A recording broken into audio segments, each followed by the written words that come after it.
Hi there. HBO just released the second House of the Dragon Season 3 teaser trailer, and here is my breakdown and analysis of it. Well, it's a combined breakdown of both the first and second teaser trailers, because they released the first teaser right before the finale for A Night of the Seven Kingdoms. Which was the right thing to do. More people saw it that way, but if you're making analysis videos on this franchise, it was too much to cover at once. That, and there weren't giant revelations in it. You know, it's a teaser trailer, so I decided at the time I'm in no rush to get this out immediately. When the next teaser comes out, I'll do a combined report on both. The approach I'm taking is get the images from both teasers and rearrange them in chronological order that they will happen in Season 3, episode by episode, based on cross-referencing that we know the story from the books, plus all of the spy reports we've been covering since Season 2. If you're new here, I have been closely covering filming reports and spy photos on Season 3 for a daily basis for the past year and a half, to the point that we have a pretty clear outline of what the season is like. By the time filming wrapped back in September, we knew what was going on. And unlike clickbaiters, I don't want to read too much into characters intently staring at something off camera. That you could imagine anything. They're just projecting what they want to see. That my whole approach on my channel is this giving us new information we didn't have before, something we can confirm? I try to stick to evidence and citations. So this is my coverage of everything new we learned in these teasers. It is in addition to almost 2 years worth of other reports. And I'll quickly list off, we know this from other spy reports, I'm not going to talk about it too much. That this is something we had, like the Hightower army camp, we had really clear spy photos of. We know more about it than we do from the teasers. In the next week, I'll be doing a lot of work on the massive Season 3 episode-by-episode outline that I've developed based on spy reports for 2 years. That will incorporate and explain everything. That this isn't meant to be a 2-hour thing, that I'm aiming for brevity, I'm aiming for under 20 minutes. The full report is coming, this is contributing to it. And of course, there weren't that many surprises in the first 2 teasers, because they're teasers. The first full trailer with a lot of new content in it, we suspect that will be released at the big press event that Ryan Condal and the cast are going to at the end of May, which will also be exactly 1 month before the season premiere. That the new teaser revealed the premiere date is specifically June 21st. It seems their strategy is that they don't want promos for this getting away their other schedule like Euphoria and stuff, but once all that wraps up, starting 1 month out from the premiere, 30-day countdown, they're going to start barraging us with promos. And they're keeping their powder dry right now, but it's going to come heavy and it's going to come fast. 1 month out from the premiere, June 21st. Introductions out of the way, let's go episode by episode based on what we see in the teasers. Episode 1. First and foremost, and this is so important, I would have started with it out of order, but it just happens to be in the first episode. No, Alicent is not going to peacefully surrender the city. She can't, because the deal was to hand over Aegon, but he fled. Guys, this is what TV Tropes calls the unspoken plan guarantee. The fact that the first teaser was so prominently saying, they really fixate on this, was what most of the dialogue was, Alicent promised she'll bloodlessly surrender the city to us. Saying it that prominently in a promo means it's not actually going to happen. And it's weird for me that so many people really believed that was going to happen after watching the Season 2 finale, when within the Season 2 finale, Aegon fled King's Landing, which would have ruined her plan anyway. That it couldn't happen, yet even now there's so many people just, why are you expecting the worst from this? There was some rough patches in a season due to a writer's strike, and there's some choices we might not agree with. You're now dead set on the absolute worst thing must happen, even when there is clear evidence to the contrary. Now, they might be doing other things that I'm really horrified by that I haven't heard of yet, I don't know. So far, 2 years' worth of spy reports have made me cautiously optimistic about it. We'll have to see. But this point specifically, at least, there is no way she was ever going to do that. And we get a lot of confirmation later by episode 3 that it's not going to be handed over. It's not going to fall bloodlessly. That all came to nothing. That wasn't really a giant change in terms of plot events. No, the city will be handed over and then they'll have her on her small council. And that's not happening. Also from episode 1, great shots of the dragons and ships in the Battle of the Gullet. Though there isn't really new story info in this. I mean, it's nice to see, but it's just so many people were angry about, yes, the Season 2 finale got literally cut off because the studio cut their funding right before a giant writer's strike. Then you see channels standing on our shoulders trying to call themselves tall, going, well, you know, the secret to a good season is having a giant battle climax, and they didn't. Yes, Condal and Hess know that. They didn't choose for this to happen. They did not want to do this. Hess directly said this was not our choice. So what you're seeing in the Season 3 premiere is really the Season 2 finale. Battle climax. Well, it's like the episode 9 that they planned, and then the Fall of King's Landing is going to be the real finale, but same thing, that this is the climax of Season 2 that got delayed. Another thing is, I already talked about this in other spy reports, I'm not going to dwell on it. Yes, you see Jace on Vermax and also Baela on Moondancer, but slight change from the books that Moondancer was too young to take part in the battle, but there's half a dozen dragons in it, this giant naval battle versus dragons, and they aged her up in the show to the point that she can actually fly. Moondancer is a little bigger. It'll be weird if she wasn't flying Moondancer in this to defend Driftmark. That'd be the odds. It's not really a big change to me. It's just a ripple effect of having older cast members. Episode 2. This is short because we already got spy reports about this. We got reports that Daemon and Caraxes show up. You see him here with the Riverlands army in the aftermath of a big battle. This is probably the aftermath of the Fishfeed, which is the biggest land battle of the entire war. That Daemon's combined Riverlands and Stark army goes west, attacks the Lannisters by the God's Eye. On the western shore, it's a bloodbath on both sides. Slight condensation here. Let's see how they play it. Well, Daemon wasn't there in the book. Then again, people were complaining Daemon doesn't have much to do. But how can they still make it a meat grinder battle for the Blacks if Caraxes is there? I'm not really sure. But we had already heard about this. This was in separate spy reports. It is coming in episode 2. As I said, we already got reports that the Fall of King's Landing is either episode 2 or 3. At the moment, I think 3. If it's 2, small change. We narrowed it down. That I think that's probably when we get these epic shots of Rhaenyra flying out on Syrax. That she's heading out to take King's Landing. And again, great shots. This beautiful 360-degree shot of these CGI dragons, but it's not really a story info that we didn't already have. We knew at some point Rhaenyra is going to fly out to take King's Landing. But both teasers are intercut with clear shots of Hightower soldiers fighting to the death in the Red Keep, even in the throne room itself. There were some of these in the first teaser. Now it is very obvious in the second teaser, to the point that even people not freeze-framing this picked up on it in the teaser. You see Daemon very clearly cutting down Hightower guards in the Red Keep. In the book, the city fell mostly without a siege, but not bloodlessly.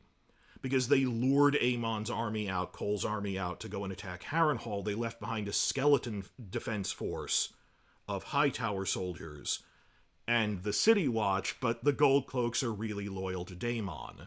So as soon as half a dozen dragons show up with the Valyrian fleet landing at the docks, the Gold Cloaks threw open the gates for most of the city. That the King's Landing has 7 gates around it. They managed to open 6 of them.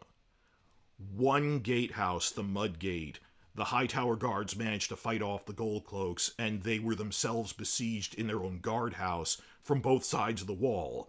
They managed to hold out for like an hour, so maybe like 100 Hightower guards for the entire city fought to the death at the Mud Gate as this last stand.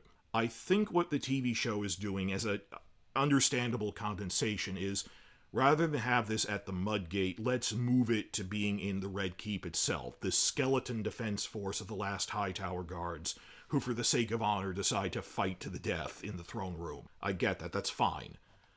The bigger issue is, this is confirming that the city doesn't fall bloodlessly, there is clearly fighting. This is proof Alicent doesn't hand the city over. If anything, in these shots, you see Gold Cloaks apparently handling a captured Alicent and Helena, marching them into the throne room. So I'm really hoping we still get that moment from the book of the Gold Cloaks going, we're not Turncloaks, it was Daemon who gave us these cloaks and they're gold no matter how you turn them. I think we're still getting that. That element of, no, it's the Gold Cloaks are loyal to him. They're even setting it up in Season 2, that they're letting the spies in. And you even see Rhaenyra approaching the throne, leaving bloody footprints on what I think are the blood of the Hightower guards. Next, we have Episode 4.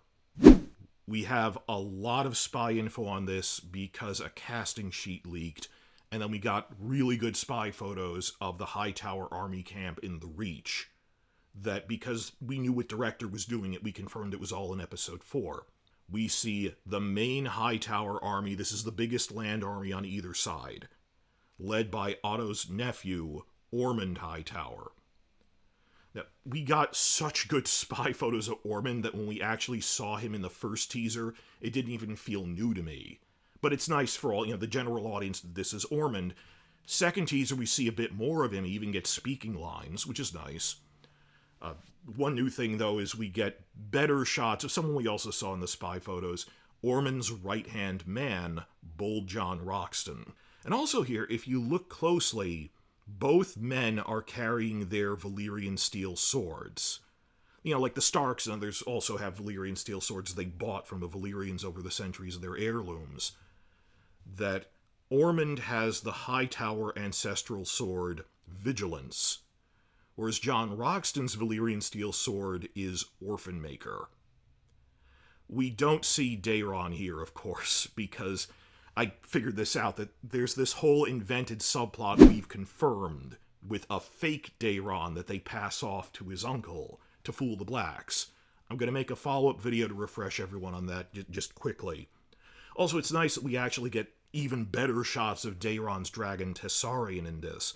We saw it briefly at the end of the montage at the end of the Season 2 finale. Now it's just because it's stationary, it's not up in the air. Really good shots of Tessarion, but not that there's much new in these things. It's nice to see them, but we already got spy photos of pretty much all of this.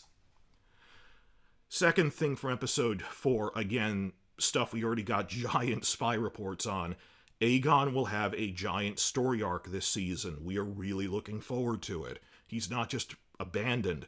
Some people thought Sunfyre might actually be killed off in the show. We've confirmed he isn't. Sunfyre is coming back. There's this leaked audio of Aegon giving this epic speech when he reclaims his dragon, that he has this character arc of being the man he wants to be and becoming ruthless and cunning and just growing into that. What we heard is they're on their way trying to flee. They get waylaid around Rook's Rest. No one recognizes them, so they get put to work with other peasants clearing bodies from the battle months before. There's a lot of body props because of this skeletons. Along the way, they find out Sunfyre didn't die, he's been slowly recovering, and he reclaims him. Not much we didn't already know. Oh, and also in this hallway shot here, we get our very first look at one new character, Adrien Redfort. To the left of Rhaenyra there, he's one of her new Queensguard. Because she only started out with 3, and 2 of them died in Season 2. As in the book, there comes a point where they say we have to appoint 6 new Queensguard all at once. One of which is Adrien Redfort. More on that in other videos. Then, around episode 5, I think. When the Green's army from King's Landing, led by Criston, Gwayne, and Aemond overhead on Vhagar, when they arrive at Harrenhal, they find it deserted, and at first they celebrate. It was a feint that Daemon's Riverlander army withdrew west to focus on the Lannisters for a defeat in detail. The real point was to lure Aemond and Vhagar away from King's Landing so it could fall to a surprise attack. When Aemond realizes he was duped, he flies into a rage, burns Harrenhal yet again, and massacres House Strong to the last child. That's what these great shots in the teasers are from. Vhagar arriving at Harrenhal, Vhagar burning Harrenhal. Great shots, but no real surprises there. I think this probably happens around episode 5. And we get this shot of Aemond in what seems to be Harrenhal commanding someone to unsheath your sword, very menacingly. This is probably when Aemond kills Simon Strong. That rather than just execute him, he mockingly toys with him first, because he's so angry, that he mockingly challenges him to a duel and throws a sword at his feet. And this is this out-of-shape, very old man versus one of the best warriors the Greens have. And he's screwing with him, he toys with him before he cuts him down, that Simon doesn't last very long. We also see shots of Aemond wandering around Harrenhal with his sword drawn. Notice he has both Blackfire and the Valyrian steel dagger.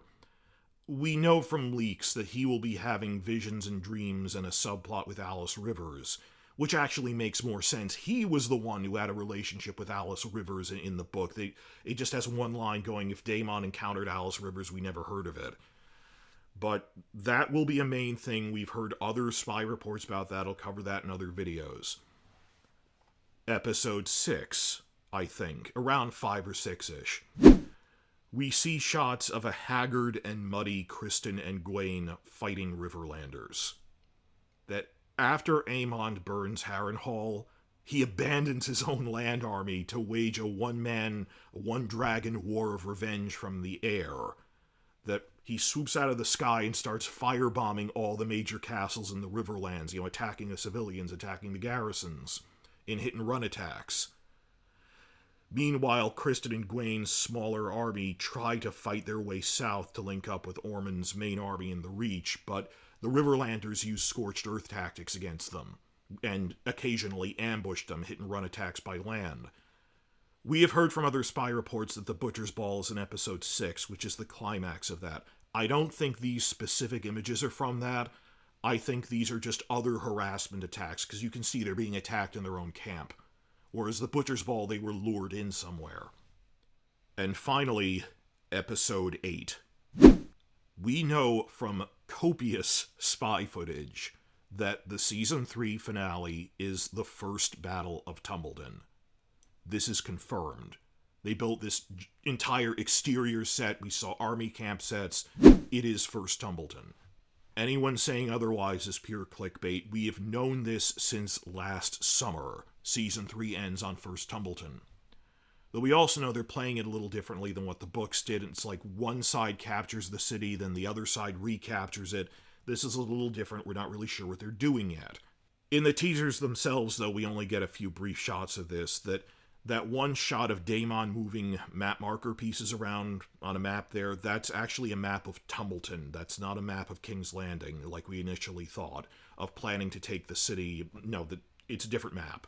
We also see a few quick shots of Daemon fighting on foot for some reason. That's apparently Tumbleton. And we also see Corlys talking to Daemon outside of Tumbleton. Apparently they're going to try to have a parlay or something, and they're sending Corlys, which kind of makes sense. He is Rhaenyra's Hand of the Queen. So if they were trying to have a negotiation, he might go to that. But I'm going to cover that in other leak things. In terms of the trailer, that's all you see here. This is just covering the framework. So I'm going to be splitting off a few things from this that we were less certain about. Things like that burning skull or the few shots of Helena and stuff. Please like and subscribe to follow along to see those.